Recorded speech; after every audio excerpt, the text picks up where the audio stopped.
င်္ဂလာပါရှင်2023ခုနှစ်ဒီဇင်ဘာလ6ရက်တောက်ကြနေ့ညပိုင်းလွတ်လပ်တဲ့အာရှတန် RFA ရဲ့ရုပ်မြင်သံကြားအစီအစဉ်တွေကိုအမေရိကန်ပြည်ထောင်စုဝါရှင်တန် DC မြို့တော်ကနေစတင်ထုတ်လွှင့်နေပါပြီကျွန်မခက်မှာပါရှင်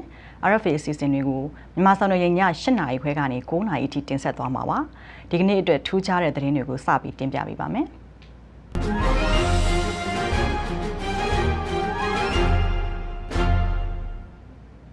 ကွယ်လွန်သူတောင်အာဖရိကလူမဲကောင်းဆောင်နယ်ဆန်မန်ဒလာဟာကမ္ဘာကြီးကိုပြောင်းလဲဖို့အတွက်တခြားသူတွေကိုစေ့ဆော်ပေးတဲ့မဟာလူသားတူပါလို့ဒေါ်အောင်ဆန်းစုကြည်ကဒီနေ့ပြောလိုက်ပါတယ်။အသက်65နှစ်ရှိပြီဖြစ်တဲ့နယ်ဆန်မန်ဒလာဟာတောင်အာဖရိကနိုင်ငံဂျိုဟန်နက်စ်ဘတ်မြို့ကနေအိမ်မှာမနေ့ကကွယ်လွန်သွားတာပါ။ဒီကမ္ဘာကြီးမှာတာတူညီမျှရှိရေးနဲ့လူခွင့်ရေးအတွက်ရပ်တည်သွားခဲ့တဲ့ပုဂ္ဂိုလ်တူကွယ်လွန်သွားတဲ့အတွက်အထူးကြေကွဲဝမ်းနည်းရကြောင်းဒေါ်အောင်ဆန်းစုကြည်ကပြောပါတယ်။လူသားတွေရဲ့မွေးရာပါအခြေအနေအရေးပြားပေါ်ကအသားအယောင်တွေအရာဘယ်သူကိုမှအပြစ်ပေးဖို့မသင့်ဘူးဆိုတာကိုမိမိတို့အားလုံးနားလည်သဘောပေါက်အောင်ရက်တီချက်တွေအသိအမြင်တွေပြောင်းလဲလာတာနဲ့အမျှကမ္ဘာကြီးကိုပြောင်းလဲတယ်ဆိုတာကိုသဘောပေါက်အောင်မစ္စတာနန်ဒဲလာကလှုပ်ဆောင်ပေးခဲ့ကြောင်းဒီအကြောင်းကြောင့်ပဲလူသားတွေရဲ့အဆင့်အတန်းကိုမြင့်တင်ပေးတဲ့မဟာလူသားအဖြစ်မစ္စတာမန်ဒဲလာကိုဂုဏ်ပြုလိုပါတယ်လို့လည်းဒေါအောင်ဆန်းစုကြည်ကပြောပါတယ်တောင်အာဖရိကအသားအရောင်ခွဲခြားမှုစန့်ကျင်ရေးလှုပ်ရှားမှုတရေကောင်းဖြစ်တဲ့နယ်ဆန်မန်ဒဲလာဟာ20ရာစုကမ္ဘာနိုင်ငံရေးမှာအထင်ကရပုဂ္ဂိုလ်တူဖြစ်ပါတယ်။နယ်ဆန်မန်ဒဲလာကွယ်လွန်သွားတဲ့အတွက်ကမ္ဘာခေါင်းဆောင်အသီးသီးကဝမ်းနည်းအမှတ်တရစကားတွေပြောကြားလိုက်ကြပါတယ်ရှင်။ပြောင်းလဲမှုမြန်ဆန်တဲ့လူမှုအဖွဲ့အစည်းအတွင်းကအမျိုးသမီးများအမည်နဲ့အမျိုးသမီးညီလာခံတစ်ခုကိုရန်ကုန်မြို့ချက်ဒရီယန်ဟိုတယ်မှာဒီကနေ့စတင်ကျင်းပပါတယ်။နှစ်ရက်ကြာကျင်းပမဲ့ဒီညီလာခံဖွင့်ပွဲအခမ်းအနားကိုအမျိုးသားဒီမိုကရေစီအဖွဲ့ချုပ်ဥက္ကဋ္ဌဒေါအောင်ဆန်းစုကြည်အပါအဝင်ဥရောပသမဂ္ဂပါလီမန်အမတ်များအဖွဲ့နဲ့ပြည်내နိုင်ငံကအသေးစားအလက်စားစီးပွားရေးလုပ်ငန်းရှင်ကိုယ်စားလှယ်အဖွဲ့အပွားဝင်အမျိုးသမီးလွှတ်တော်ကိုယ်စားလှယ်တွေလည်းတက်ရောက်ခဲ့တယ်လို့နိုင်ငံတကာကအမျိုးသမီးကိုယ်စားလှယ်တွေလည်းတက်ရောက်ခဲ့ပြီးလူပေါင်း1000နီးပါးလောက်ရှိခဲ့ပါတယ်ဆွေးနွေးပွဲကို2ရက်ကြာပြုလုပ်သွားမှာဖြစ်ပြီးမြန်မာနိုင်ငံရဲ့စီးပွားရေးကဏ္ဍအသစ်အတွက်ဈေးကွက်အခွင့်အလမ်းဒေသပြည်မှာရှိတဲ့စွန့်ဦးတီထွင်သူတွေရဲ့အောင်မြင်မှုတွေလူမှုစီးပွားစွမ်းဆောင်မှုတွေအတွက်အကောင်းဆုံးအလေးအထားအစတာတွေကိုနောက်နေ့မှာဆက်လက်ဆွေးနွေးသွားမယ်လို့သိရပါတယ်ရှင်မြန်မာနိုင်ငံကကလေးတငယ်ပညာရေးနဲ့ကျန်းမာရေးစောင့်ရှောက်မှုအစီအစဉ်တွေအတွက်ဖိလစ်ပိုင်နိုင်ငံရဲ့အတွေ့အကြုံနဲ့သင်ခန်းစာတွေကိုမျှဝေပေးသွားမယ်လို့ဖိလစ်ပိုင်သမ္မတဘီနီနိုအကွီနိုကကတိပြုလိုက်ပါတယ်ဖိလစ်ပိုင်နိုင်ငံကိုရောက်ရှိနေတဲ့သမ္မတဦးသိန်းစိန်နဲ့တွေ့ဆုံဆွေးနွေးခန်းမှာဖိလစ်ပိုင်သမ္မတကအခုလိုကတိပြုခဲ့တာပါဖိလစ်ပိုင်နိုင်ငံမှာဆင်းရဲမွဲတေမှုပပျောက်ရေးစီမံချက်အဖြစ်အသက်14နှစ်အောက်ကလေးငယ်တွေရဲ့ပညာရေးနဲ့ကျန်းမာရေးအတွက်အစိုးရကငွေကြေးထောက်ပံ့ပေးနေတာပါ Conditional Cash Transfer CCT လို့ခေါ်တဲ့အဲ့ဒီအစီအစဉ်အရဆင်းရဲနွမ်းပါးတဲ့မိသားစုတွေဟာငွေကြေးအထောက်အပံ့ရလိုတဲ့ဆိုရင်သားသမီးတွေကိုကြောင်းအပ်ဖို့ကျန်းမာရေးစစ်စစ်ဖို့နဲ့တန်ကြစည်းကျွေးဖို့ကတိပြုရပါတယ်ဒါအပြင်ကိုဝန်ဆောင်မိခွင့်တွေအနေနဲ့ကိုဝန်ဆောင်ဘဝကနေမီးဖွားပြီးချိန်အထိအစိုးရဆေးရုံဆေးခန်းတွေမှာပုံမှန်ပြသရမှာဖြစ်ပါတယ်ဒီစီမံချက်နဲ့ပတ်သက်တဲ့ဖိလစ်ပိုင်နိုင်ငံရဲ့အတွေ့အကြုံတွေကိုမြန်မာနိုင်ငံကလူမှုဖူလုံရေးအစီအစဉ်တွေမှာအသုံးချနိုင်အောင်အကူအညီပေးသွားမယ်လို့သိရပါတယ်ရှင်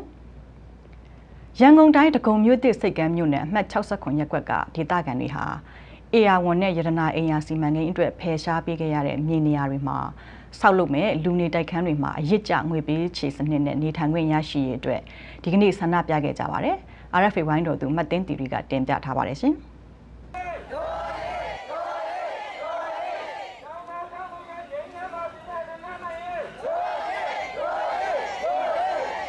ဒဂုံစစ်ကမ်းမြို့နယ်အမှတ်69ရပ်ကွက်ကဒေသခံ100နီးပါးလောက်ဟာရန်ကုန်မဟာဗန္ဓုလပန်းချံအနီးမှာမြို့ရွာနယ်အိုးအိမ်ဖွံ့ဖြိုးရေးဦးစီးဌာနကိုစန့်ကျင်ဆန္ဒပြနေကြပါတယ်။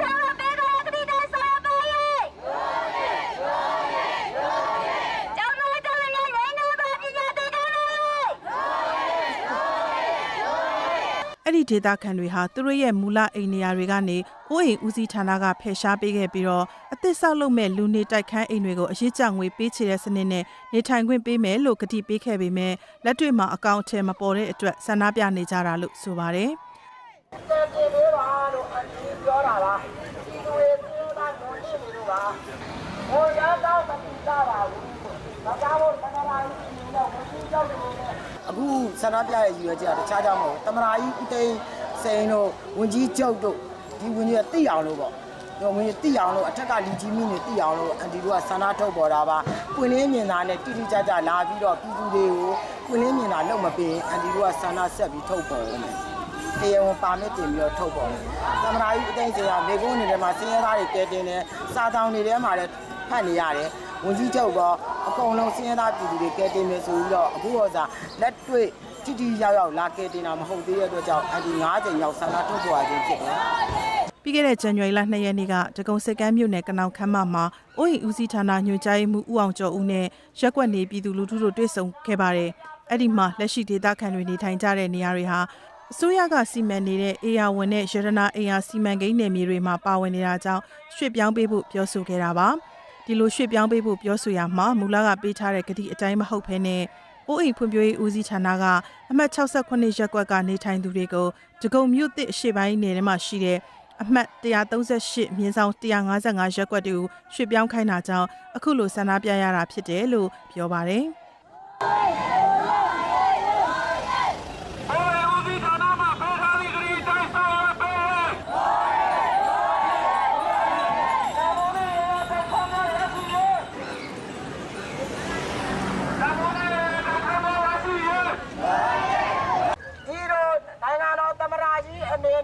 ဝန်ကြီးချုပ်တွေအနေနဲ့အောက်ကစီးရဲသားပြည်သူတွေကိုအိုးအိမ်ဦးစီးမှုတွေတွေအောက်တွေဘလို့နှိမ့်ဆက်နေတယ်ဘလို့ဖိနှိပ်နေတယ်ဘလို့နုန်နိနေတယ်စီးရဲသားကဲတင်တာမဟုတ်ဘူးဆိုတာကိုအထက်ကလူကြီးမင်းများကိုယ်တိုင်စီးပြီးတော့လေ့လာပြီးတော့စီးရဲသားပြည်သူကဲတင်တာနဲ့ညီအောင်ကဲတင်ပေးပါလို့ဒီဆန္ဒပြပွဲကိုဒဂုံစစ်ကမ်းမြို့နယ်အမှတ်68မှာရှိတဲ့နေထိုင်သူတွေဟာပြည်လဲအောင်ညှိနှိုင်းဆောင်ရွက်မပေးဘူးဆိုရင်အကြိမ်ကြိမ်ဆန္ဒပြတောင်းဆိုသွားမယ်လို့လည်းပြောပါတယ်။ဒါ့အပြင်ပြီးခဲ့တဲ့အောက်တိုဘာလ6ရက်နေ့နဲ့26ရက်နေ့တွေမှာလည်းမြို့တော်အခမ်းမအနီးမှာ2ကြိမ်ဆန္ဒဖော်ထုတ်ခဲ့ကြပါသေးတယ်ရှင်။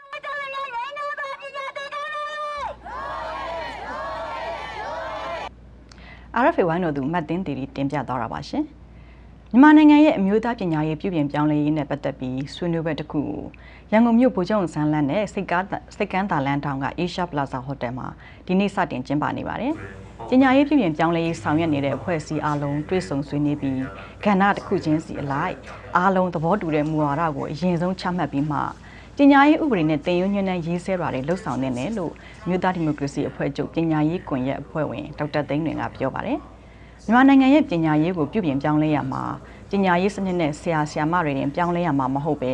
ကျောင်းသားတွေနဲ့မိဘတွေကိုယ်တိုင်လည်းပြောင်းလဲဖို့လိုအပ်တယ်လို့လည်းဒေါက်တာသိန်းလွင်ကပြောပါတယ်။တက္ကသိုလ်ဆရာမများအသင်းကစီစဉ်တဲ့အဲ့ဒီဆွေးနွေးပွဲကိုပညာရေးဒုတိယဝန်ကြီးဒေါက်တာစန်းလွင်တက်ရောက်ခဲ့တယ်လို့ ILO အဖွဲ့ကကိုယ်စားလှယ်တဦးလည်းပါဝင်ဆွေးနွေးခဲ့ပါတယ်။ဆရာမတွေရဲ့အခမ်းကဏ္ဍခေါင်းစဉ်နဲ့ဆွေးနွေးပွဲကိုဒီဇင်ဘာလ6ရက်နေ့ကဒီဇင်ဘာလ10ရက်နေ့ထိပြုလုပ်မှာဖြစ်ပြီးမနက်ဖြန်မှာတော့ဒေါက်တာအောင်ထွန်းသက်နဲ့ဒေါက်တာသိန်းလွင်တို့ကပညာရေးပြုပြင်ပြောင်းလဲရေးနဲ့ပတ်သက်တာတွေကိုဆွေးနွေးဟောပြောကြမယ်လို့သိရပါတယ်ရှင်။1988ဒီမိုကရေစီရေးလူထုအုံကြွမှုဖြစ်ပွားပြီးတဲ့နောက်18နှစ်ကြာပိတ်ထားခဲ့တဲ့ရန်ကုန်တက္ကသိုလ်ဘွဲ့ကြိုသင်တန်းတွေကိုဒီဇင်ဘာလ9ရက်မနေ့ကပြန်လည်ဖွင့်လှစ်ခဲ့ပြီ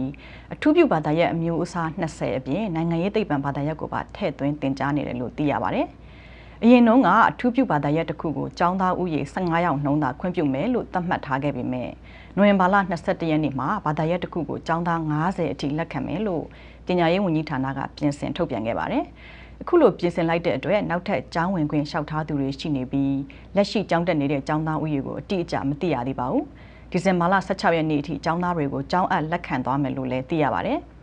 ရန်ကုန်တက္ကသိုလ်မှာ1988ခုနှစ်နောက်ပိုင်းပထမနှစ်ကနေနောက်ဆုံးနှစ်အထိအတန်းတွေကိုပိတ်ထားခဲ့ပေမဲ့1999ခုနှစ်မှာတော့ဘွဲ့လွန်တင်နန်းမဟာဘွဲ့နဲ့ဒေါက်တာဘွဲ့ကျောင်းသားတွေကိုသာတက်ရောက်ဖို့ခွင့်ပြုခဲ့ပြီးအပြင်လူဝင်ထွက်ခွင့်ကိုတားမြစ်ခဲ့ပါတယ်။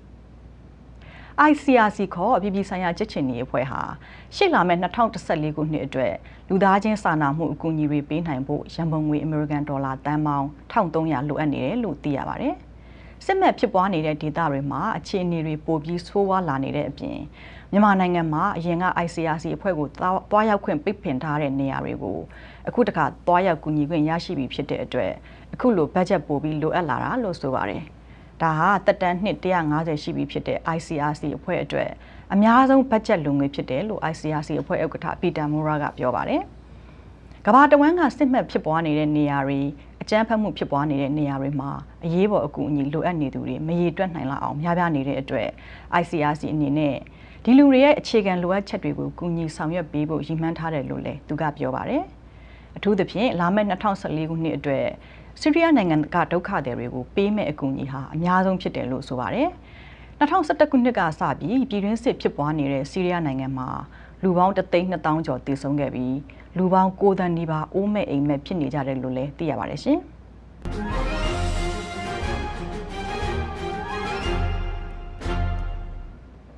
ဒီညအတွက်သတင်းကဏ္ဍကိုဒီမျှနဲ့ရနာခွင့်ပြုပါရှင်။ RFA ကိုကြည့်ရှုအားပေးကြတဲ့အတွက်ကျေးဇူးတင်ပါတယ်။မကြာခင်မိနစ်ပိုင်းအတွင်းမှာပဲသတင်းဆောင်မတွေကိုဆက်လက်တင်ဆက်မှာပါ။ကျမတို့ RFA ရုပ်မြင်သံကြားအစီအစဉ်တွေကိုမြန်မာစံတော်ချိန်ည8:00နာရီခွဲကနေ9:00နာရီအထိညစဉ်ထုတ်လွှင့်နေပါတယ်။ဝေဖန်အကြံပေးချက်တွေကိုလည်းဖိတ်ခေါ်ပါတယ်ရှင်။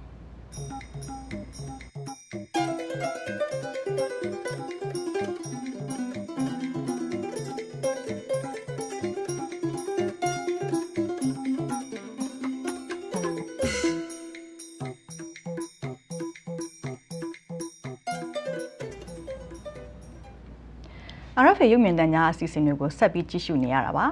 အခုဆက်လက်ပြီးသတင်းပေးပို့ချက်တွေကိုထုတ်လွှင့်မှာပါရှင်ပြောင်းလဲမှုမြန်ဆန်တဲ့လူမှုအဖွဲ့အစည်းအတွင်းကအမျိုးသမီးများအမည်နဲ့အမျိုးသမီးညီလာခံတစ်ခုကိုရန်ကုန်မြို့ချက်ထရီယန်ဟိုတယ်မှာဒီနေ့စတင်ကျင်းပနေရမှာမြို့သားဒီမိုကရေစီအဖွဲ့ချုပ်ဥက္ကဋ္ဌဒေါ်ဆန်းစုကြည်တက်ရောက်မိန့်ခွန်းပြောခဲ့ပါတယ် RFA ဝိုင်းတော်သားကိုကျော်မင်းထွန်းကတင်ပြထားပါတယ်ရှင်ရန်ကုန်ချက်ထရီယန်ဟိုတယ်မှာကျင်းပတဲ့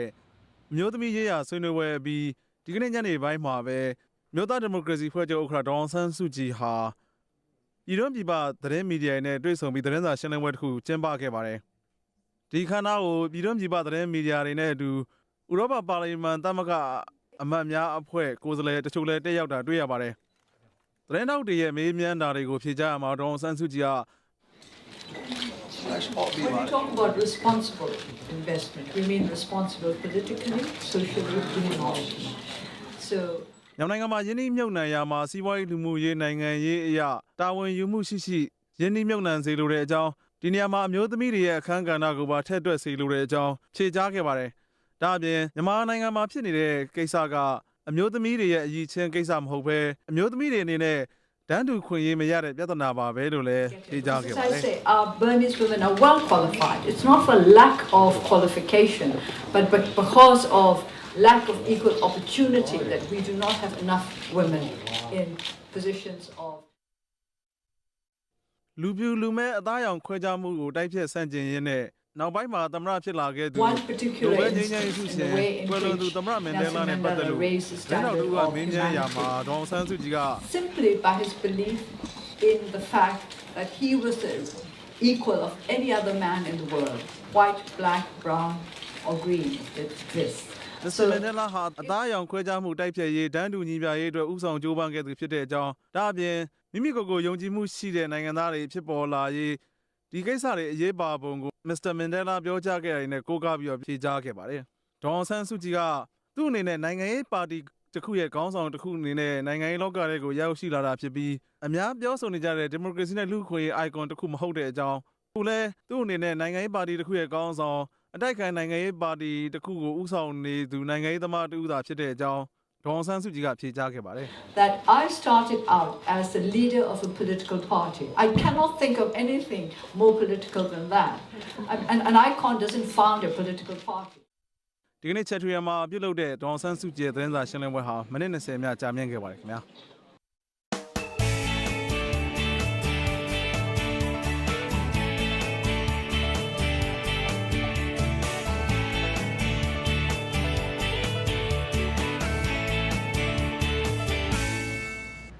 RFA ရုပ်မြင်သံကြားအစီအစဉ်တွေကိုဆက်လက်ကြည့်ရှုနေရတာပါရှင်။ရခိုင်ပြည်နယ်စစ်တွေမြို့မှာပြည်내ကယ်ဆယ်ရေးနဲ့ပြန်လည်နေရာချထားရေးဦးစီးဌာနနဲ့နိုင်ငံတကာလူမှုအဖွဲ့အစည်းတွေပူးပေါင်းပြီးတဘာဝဘေးအန္တရာယ်ကြောင့်ထိခိုက်ဆုံးရှုံးရမှုလျော့ပါရေးဆိုင်ရာအလို့ယုံဆွေးနွေးပွဲတစ်ခုကိုဒီကနေ့ပြုလုပ်ခဲ့ပါတယ်။ဒီအကြောင်း RFA သတင်းတောက်ကိုကျော်ထွန်းနိုင်ကတင်ပြထားပါတယ်ရှင်။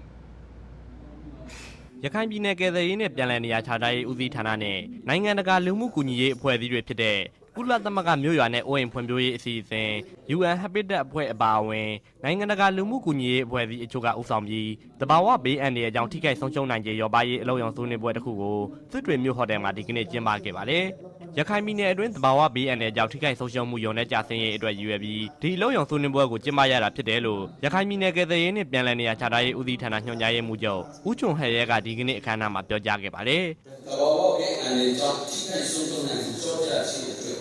ခိုင်ပြည်နယ်ဦးစားပေးမှုကိုအကောင့်နဲ့ပေါ်ဆွေးနွေး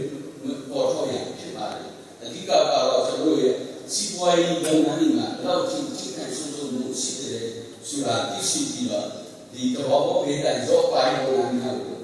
ကိုအနေနဲ့ပြီးတော့ဦးစားပေးရတွေ့ဆိုပြီးတော့ရည်ရွယ်ပြီးတော့ဒီလောလောဆယ်ဆိုဆောင်ရွက်ခြင်းဖြစ်ဒါအပြင်ရခိုင်ပြည်နယ်ဝန်ကြီးချုပ်ဦးလှမောင်တင်ကလည်းတဘာဝဘေးအန္တရာယ်ကိုတားဆီးလို့မရနိုင်ပေမဲ့ဘေးအန္တရာယ်နဲ့မရင်ဆိုင်ရခင်ထိခိုက်ပျက်စီးမှုတွေနည်းနိုင်သမျှနဲ့အောင်ကြိုတင်ပြင်ဆင်ထားရေးဟာအဓိကကျတယ်လို့အခမ်းအနားအဖွဲ့မိန့်ခွန်းမှာထည့်သွင်းပြောကြားခဲ့ပါတယ်။တဘာဝဘေးဆိုတာမဖြစ်အောင်တားဆီးလို့ရမယ်ထိခိုက်ပျက်စီးမှုတွေရောအောင်တော့ဆောင်ရွက်လို့ရတယ်။ဘေးအန္တရာယ်ဖြစ်လာရင်ထိခိုက်ပျက်စီးမှုတွေရောအောင်ဆောင်ရွက်တဲ့ခုတည်းဒီလမ်းကတော့ကြိုတင်ပြင်ဆင်မှုတွေဖြစ်ပါတယ်1992ခုနှစ်ကနေ2012ခုနှစ်ကာလအထိနှစ်ပေါင်း20အတွင်းလေးလာသုတေသနပြုချက်တွေအရတဘာဝဘေးအန္တရာယ်ကြောင့်လူအသေးပြောက်အများဆုံးဖြစ်ခဲ့တဲ့နိုင်ငံ10ခုစာရင်းမှာမြန်မာနိုင်ငံဟာတတိယနေရာမှာရှိနေကြောင်းကုလသမဂ္ဂမြို့ရွာနဲ့အိုးအိမ်ဖွံ့ဖြိုးရေးအစီအစဉ် UN Habitat အဖွဲ့ကစီမံကိန်းအင်ဂျင်နီယာဒေါက်တာကျော်သူကဆိုပါတယ်။အဲ့လူအသေးပြောက်တွေမှာ20ကျော်မှာအများဆုံးကဒီဒုတိယအင်ဒိုနီးရှားချင်းဝင်ဖြစ်ပြီးတော့ကျွန်တော်တို့မြန်မာတတိယလိုက်မှာတွေ့ပါဒါကတော့ဘာလို့လဲဆိုတော့ case 2008မှာနာ case မှာဖြစ်လိုက်တဲ့ကျွန်တော်တို့ကတိန်း3000ကျော်တိန်း4000ကျော်ပါလူတေပြောက်ဖြစ်ခဲ့ပါဆိုတော့ကျွန်တော်တို့ကဒီ20အတွင်းမှာလူတေပြောက်များဆုံးတဲ့မှာတတိယဖြစ်လာတွေ့ရတယ်တဘာဝဘေးအန္တရာယ်ရှော့ချရေးအတွက်ပြီးခဲ့တဲ့ဇူလိုင်လကအတည်ပြုပြဋ္ဌာန်းခဲ့တဲ့တဘာဝဘေးအန္တရာယ်ဆိုင်ရာစီမံခန့်ခွဲရေးဥပဒေမှာဒေသဆိုင်ရာအစိုးရနဲ့ရပ်ရွာလူထုပူးပေါင်းဆောင်ရွက်ရေးဆိုတဲ့အချက်ထည့်သွင်းပြဋ္ဌာန်းထားတဲ့အတွက်လက်တလောအခြေအနေမှာစီမင်းဥပဒေတွေရေးဆွဲပြီးပြည်내နဲ့တိုင်းဒေသကြီးတွေကအပြည့်ဆောင်ရွက်နေတယ်လို့လည်းကုလသမဂ္ဂမြို့ရွာနဲ့အိုးအိမ်ဖွံ့ဖြိုးရေးအစီအစဉ် UN Habitat အဖွဲ့တာဝန်ရှိသူတွေကဆိုပါတယ်သူနှစ်ပွဲတွေကနေရရှိလာတဲ့အချက်တွေကိုအစီရင်ခံစာရေးသားပြီးမြန်မာနိုင်ငံတွင်းသဘာဝဘေးအန္တရာယ်ကြောင့်ထိခိုက်မှုလျှော့ချရေးအတွက်ဆက်လက်ကြိုးပမ်းဆောင်ရွက်သွားမယ်လို့ UN Habitat အဖွဲ့ကစီမံကိန်းအင်ဂျင်နီယာဒေါက်တာကျော်သူက RFA ကိုပြောပါတယ်ကျွန်တော်တို့ကမတူညီတဲ့ကျွန်တော်တို့ဒီ local priority တွေ regional state priority တို့ကျွန်တော်တို့ compilation လုပ်ပြီးတော့report လုပ်လို့ရတယ်ဆိုလို့ရှိရင်ကျွန်တော်တို့နောက်နှစ်တွေမှာ2014 15 16နှစ်မှာကျွန်တော်တို့ဆက်လုပ်လို့ရမလဲပေါ့နော်ကျွန်တော်တို့လုပ်ချင်တာလုပ်နေတဲ့အပိုင်းမျိုးမဟုတ်ဘဲနဲ့တကယ်ပြည်내တိုင်းဒေသကြီးမှာတကယ်လိုအပ်နေတဲ့ဟာကိုပြည်내တိုင်းဒေသကြီးမှာရှိတဲ့အစိုးရဝန်ထမ်းတွေ UNINGO community တွေကိုကျွန်တော်တို့ engage လုပ်ပြီးတော့အဲ့ဒီဟာထဲမှာကျွန်တော်တို့ program တွေ plan တွေနောက်ရှေ့ဆက်ပြီးတော့လုပ်ဖို့ဖြစ်ပါတယ်ဒီကနေ့အလုံးရောသုံးနှစ်ပွဲကိုနိုင်ငံတကာလူမှုအဖွဲ့အစည်းတွေလွှတ်တော်ကိုယ်စားလှယ်တွေနဲ့ဌာနဆိုင်ရာတာဝန်ရှိသူတွေလည်းတက်ရောက်ဆွေးနွေးခဲ့ပါတယ်။ဒါအပြင်ဒီနေ့ကျင်းပပြုလုပ်တဲ့တဘာဝဘေးအန္တရာယ်ကြောင့်ထိခိုက်ဆုံးရှုံးမှုရောပါရေးအလုံးရောသုံးနှစ်ပွဲကိုကချင်ပြည်နယ်၊ပဲခူးတိုင်း၊တနင်္သာရီတိုင်း၊မန္တလေးတိုင်းစတဲ့ပြည်နယ်တွေနဲ့တိုင်းဒေသကြီး10ခုမှာကျင်းပပြုလုပ်ခဲ့တာဖြစ်ပြီးဒီကနေ့ရခိုင်ပြည်နယ်မှာကျင်းပတဲ့အလုံးရောသုံးနှစ်ပွဲဟာ17ကြိမ်မြောက်သုံးနှစ်ပွဲဖြစ်ပါတယ်။ဒါအပြင်ကြန့်ရှိနေသေးတဲ့တိုင်းဒေသကြီးနဲ့ပြည်နယ်3ခုမှာလည်းအခုလိုတဘာဝဘေးအန္တရာယ်ကြောင့်ထိခိုက်ဆုံးရှုံးနိုင်ရေးရောပါရေးအလုံးရောသုံးနှစ်ပွဲတွေကိုဆက်လက်ကျင်းပသွားဖို့ရှိရဲလို့လည်းသိရပါတယ်ခင်ဗျာ RFA သတင်းတောက်ကိုကျော်ထွန်းနိုင်တင်ပြသွားတာပါရှင်အခုဆက်ပြီးအပတ်စဉ်တောက်ကြနေတိုင်းတင်ဆက်နေတဲ့မှတ်သားသားစကားများအစီအစဉ်ကိုထုတ်လွှင့်ပေးမှာပါ RFA ဝိုင်းတော်သားကိုကျော်မင်းထွန်းကစီစဉ်တင်ဆက်ထားပါတယ်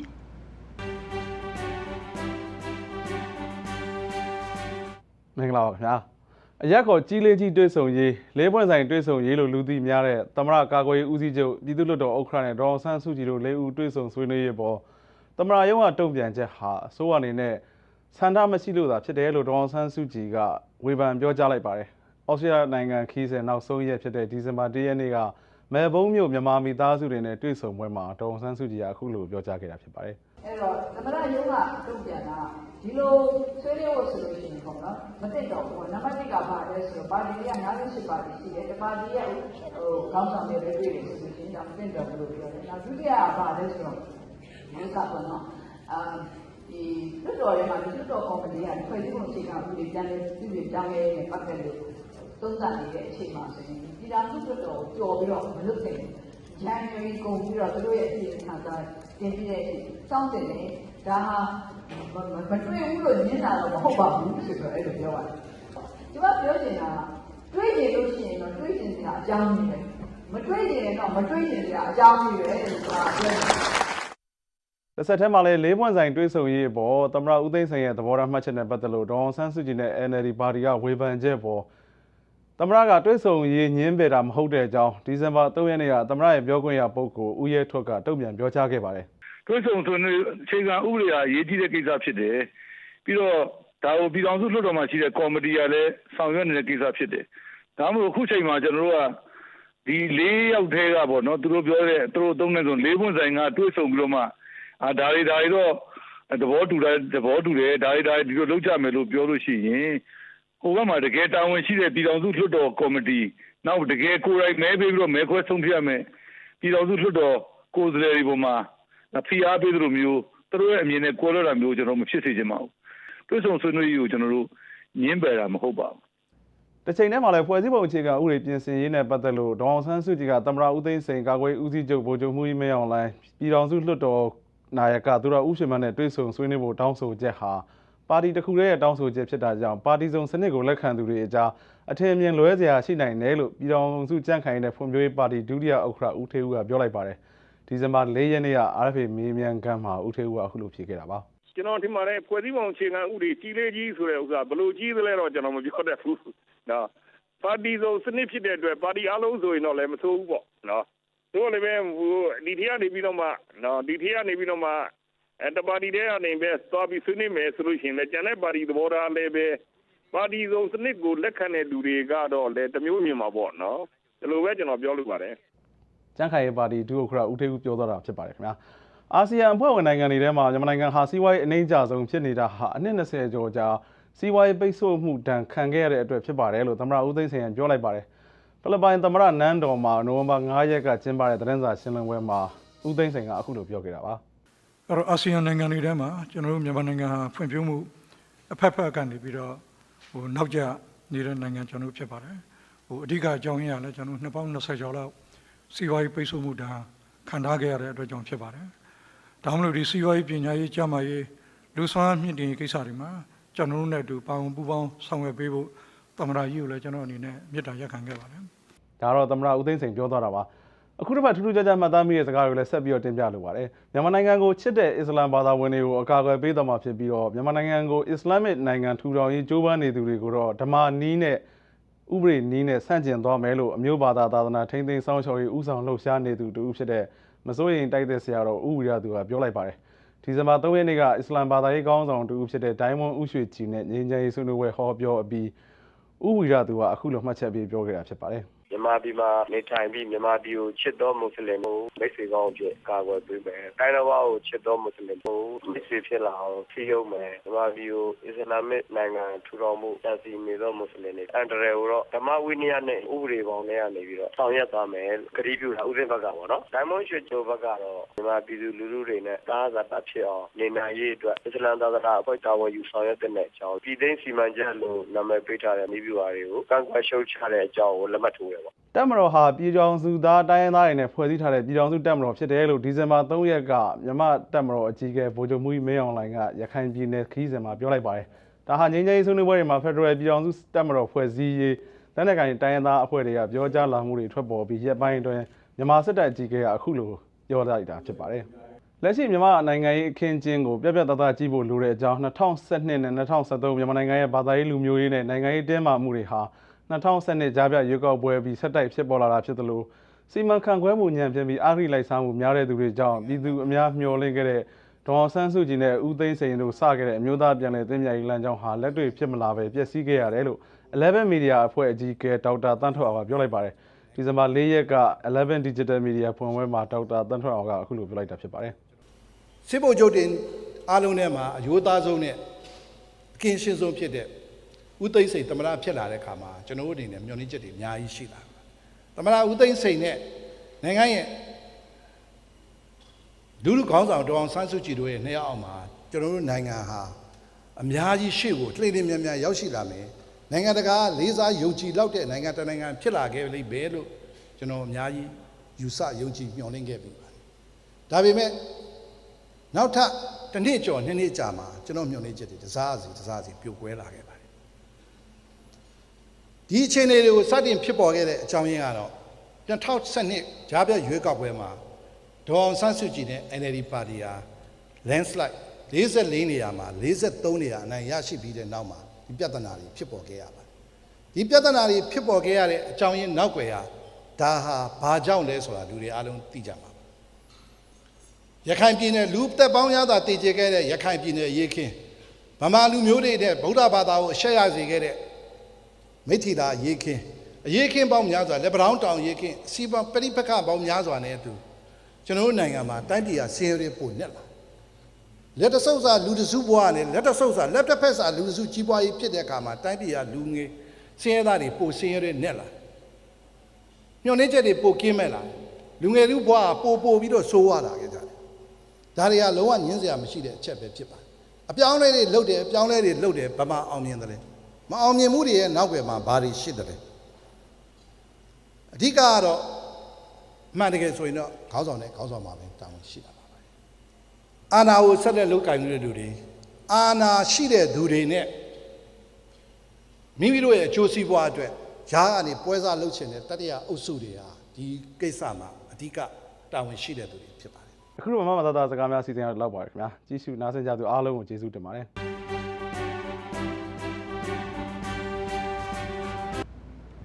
ပဲခူးတိုင်းစစ်တောင်းမြစ်ဝမ်းမှာအုပ်စုဖွဲ့ငါးဖမ်းကြတဲ့တန်ငါးတွေဟာရာသီဥတုဆိုးရတဲ့အတွက်အခုအခါမွန်ပြည်နယ်တန်လွင်မြို့ဝကိုပြောင်းရွှေ့လုပ်ကိုင်နေကြရပါတယ်။ဒီအကြောင်း RFA သတင်းတောက်ကိုကျော်လွင်ဦးကတင်ဆက်ထားပါတယ်ရှင်။ဘောမြို့နယ်စစ်တောင်းမြစ်ဝမှာငါးဖမ်းလုပ်ကိုင်စားတော့ကြတဲ့တန်ငါးတွေဟာသတင်းကျွတ်ချိန်မှာစစ်တောင်းမြစ်ဝမှာလိုင်းလီထန်တာကြောင့်အန်ဒီရများလုံးနဲ့အတွက်မိသားစုလိုက်တန်လွင်မြစ်ဘက်မှာရွှေ့ပြောင်းလုပ်ကိုင်စားတော့ကြပါတယ်။အဲ့ဒီမင်းစင်းကိုအမိပြုပြီးတန်ငါလောက်ကင်စားတော့ကြသူတွေဟာအခုချိန်မှာတန်လွင်ကိုအမိပြုကြပါတယ်။တန်လွင်မြစ်ထဲမော်လမြိုင်အနီးတစ်ဝိုက်မှာဘလူးကျွန်းကအကောက်ကွယ်ပေးထားတဲ့အတွက်မော်လမြိုင်ချောင်းစုံနဲ့မူရုံမြို့နယ်ကကြီးရွာကန်တလျှောက်မှာပေအစီ90ရာဝန်းကျင်ဖွဲ့ပြီးလောက်ကင်စားတော့ကြတာဖြစ်ပါတယ်။ဒီမြစ်မှာအန်သေးတော့မရှိဘူး။ကျွန်တော်တို့မြစ်တွေမှာအန်သေးရှိတာပေါ့။ဟိုမှာတော့ဒီရိုက်မှာကြောက်တာနဲ့လှိုင်းလေးကြောက်အောင်ကြောက်တယ်။ဒီမြစ်မှာတော့အနေတော့မရှိဘူးကျွန်းတွေများတော့ဒီအခုလိုအရှိတွေတိုက်ရင်ဟိုကျွန်းပိတ်ကပ်ပေါ့အနောက်လေးတိုက်လဲကျွန်းပိတ်ကပ်နေတွေ့ရတာပေါ့ဒီနေရာမျိုးမှာတော့ဒီလိုပါတော့မရှိဘူးကျွန်တော်တို့စစ်တောင်းမြစ်မှာတော့ဒီရှိတယ်လောက်စားကင်ထားလို့မကောင်းဘူးဒီဘောက်လာတော့အစင်ပြေတယ်ပေါ့ကိုသားသမီးတွေရှိတွေအတိုင်းသာပို့ရှာကိုဒီမှာကျတော့သားသမီးနဲ့မခွဲရဘူးတိတ်ပြီးမပို့ရှာဘူးဒီမှာဆိုတော့လည်းပို့ရှာတာပေါ့တလားအောင်မရောက်ဆို2သိန်း3သိန်းလောက်ဆိုတော့ကိုစီမှာဆိုလို့ရှိရင်2သိန်း3သိန်းရဖို့ရတယ်လည်းခဲနေတယ်။ကိုကလှေလဲတာမရှိဘူးအောက်လည်းမရှိဘူး။ကိုရွာနာမှာပဲလို့ပြောပြက်တယ်။ပြက်တယ်ဆိုတော့တိတ်ပို့ချင်ဝင်စီ။စစ်တောင်းမြစ်မှာကလှိုင်းတွေဒီတွေကြောင့်ငါးဖမ်းပိုက်တွေဆုံးလေရှိပြီးဒီတန်လွင်မြစ်မှာကတော့သမောကြီးတွေကြောင့်ပိုက်ဆုံးရှုံးရတယ်လို့တငါးတဲ့တူဖြစ်သူမခင်ချိုဆန်းကလည်းပြောပါတယ်။ဟိုဘက်မှာကျတော့ခုလိုလှိုင်းတဲ့ဒီတွေနဲ့ပစ်စားရတာပေါ့နော်။ဒီဘက်မှာကျတော့ဒီတင်မောရည်တွေကြောက်ကြတာပေါ့။တင်မောရည်တွေတင်မောတိုးရတယ်ဆိုလို့ဆင်းတယ်ဒီအယော်တွေပါလေမရဘူးလေ။ပိုက်တွေကမကြာခဏဆုံးတာကြောင့်ရတဲ့ငွေနဲ့ပြန်အစားထိုးဝယ်ထည့်ရကြတာကြောင့်ဘဝတွေပြောင်းလဲမှုမရှိဘူးလို့တငါးတဲ့ကိုမြင့်အောင်ကလည်းပြောပြပါတယ်။ပိုက်တွေပြက်လို့ပဲလို့ပိုက်ပြက်တယ်ပြက်တယ်အောက်ကတော့မတွေ့ရဘူးလေအောက်အကြီးစီအောက်လေးတုံးပါချိတ်တာစစ်တောင်းနဲ့တန်လွင်မြင်းစင်းကိုအမိပြုပြီးဘဝဝန်တစ်ခါအတွက်ရက်တည်နေကြတဲ့ရွှေပြောင်းတငါးတဲ့အရေးအတွက်ဟာ900ဝန်းကျင်ရှိပါတယ်စစ်တောင်းမြစ်ထဲမှာတော့တနစ်ပတ်လုံးနီးပါးများသောအားဖြင့်ငါတလောက်ဖမ်းကြတာဖြစ်ပြီးတန်လွင်ဘက်ကိုတော့သတင်းကြွလာမှတပေါင်းလအထိ9လလောက်လောက်ကင်စားတော့ကြပါတယ်ခင်ဗျာ